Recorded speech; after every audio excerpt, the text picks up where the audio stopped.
Thanks for listening. This is Brian Hurley from Business Performance Improvement. The podcast Lean Six Sigma Bursts are short lessons, comments, Q&A, and insights.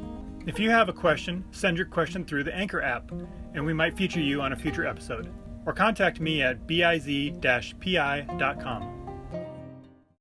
When I hear about organizations that have attempted to do a process improvement initiative like Lean or Six Sigma, sometimes they'll mention that it didn't work out very well or it was not as successful as they were hoping for. And so, they're skeptical about the methodology itself. Most of my experience, and when I've dug deeper into those situations, it's usually more of an assessment of their effort and strategy that they use, not necessarily highlighting that there's something wrong with the improvement tools or approach. So here are some common things that I've seen organizations do that might be the reason why their effort didn't go over as well.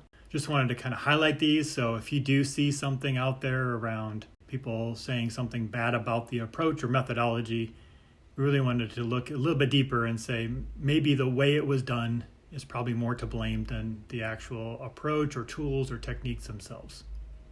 So the first one I noticed is that someone will go through a training class, or maybe a couple people will go through a training class.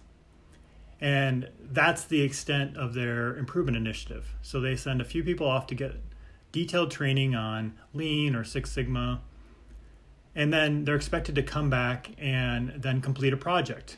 If they don't have the management support for that project, they'll struggle to get it done. If their management doesn't give them time to work on the project, they'll also struggle to get it done. And then 6 months go by, a year goes by, and the project never got finished. So there's no success story to talk about. And then people will look back and say, well, that seems like a waste of money. We sent them to this training, and what do we have to show for it? And so relying on just the training itself isn't good enough. There has to be the management support for that project. And those projects are very critical when you're starting out. If you pick bad projects or projects that aren't very impactful or noticeable or important, then people aren't going to get too excited about the results, or they won't help the project get completed. Just because someone's been trained doesn't mean that that's anywhere near what you need to do to make it part of the organization and change the culture. It's a part of it, it's a piece of that, but I've just seen where a lot of people just assume that, well, we sent people off for training and they're going to come back and magically spread this approach around the organization. It can happen that way. It's just very, very unlikely. So I mentioned the leadership part of it. I would actually start with the leaders going through the training. Because if they're not aware of why they're doing that and what's the purpose and what are we trying to do and what's our strategy around this, then how do you expect a lower level worker who's going through the training to be able to convey that and communicate what they're learning up to the management level if that's not built in as a part of the plan? They need to go through and understand what they're sending their people to learn about. And for organizations to really take this on, leadership has to do something different. So they need to go through their own process and think about what are they doing that's driving and making things the way they are today. And what are they going to change going forward? And there's a lot of things they're going to have to change. The way they manage, the way they look at metrics, the way they look across departments, the way they establish goals and objectives, the way they lead by example, the way they humble themselves, the way they make it easy for people to talk about problems. There's a whole host of things that they need to do to set the stage for these projects to be completed and done. And so if they're not part of that equation, then it's going to be very difficult to get that escalated up. It's not impossible. It is doable to go from a bottoms up, someone gets trained, and then that manifests into some big initiative, but it's very unlikely. You have to be very determined, driven, and you have to have some people who are helping get your voice heard at the higher level.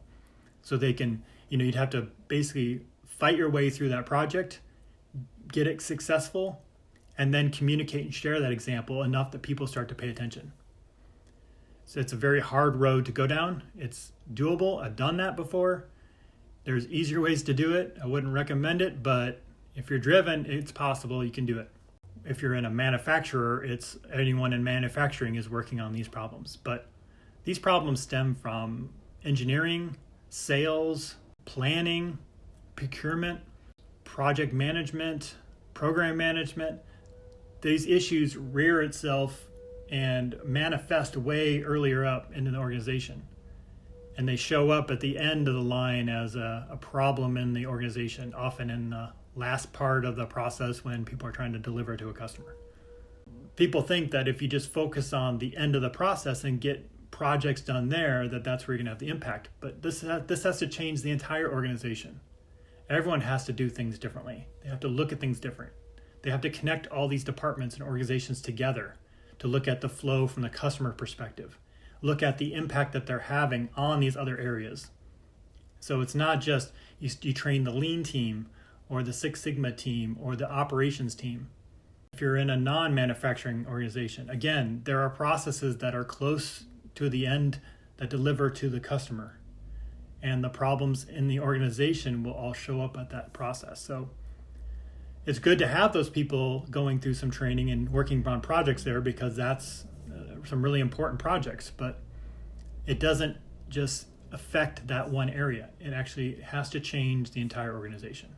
It'd be ideal is to have people from different organizations involved in the training from different perspectives.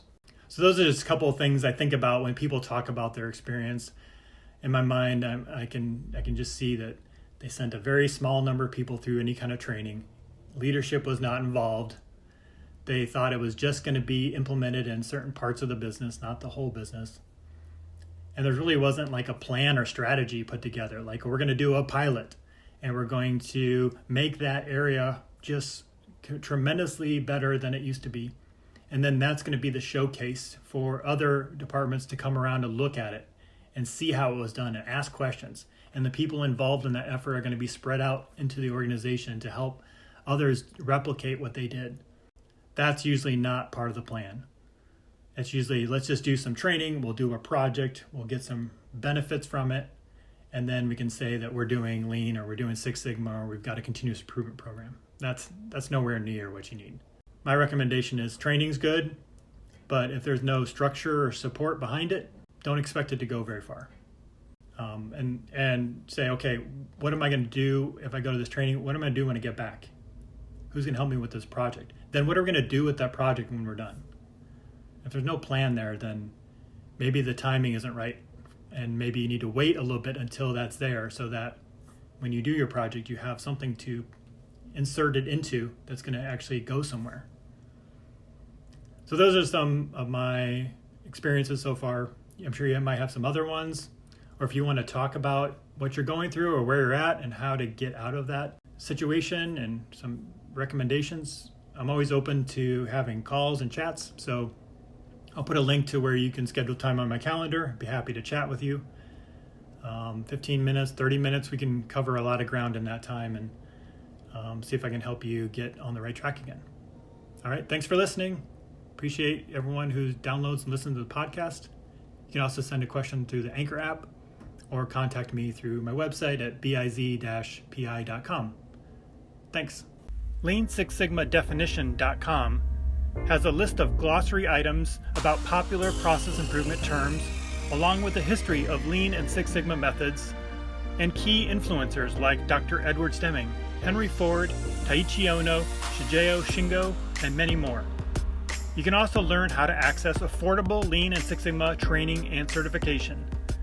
Visit lean6sigmadefinition.com.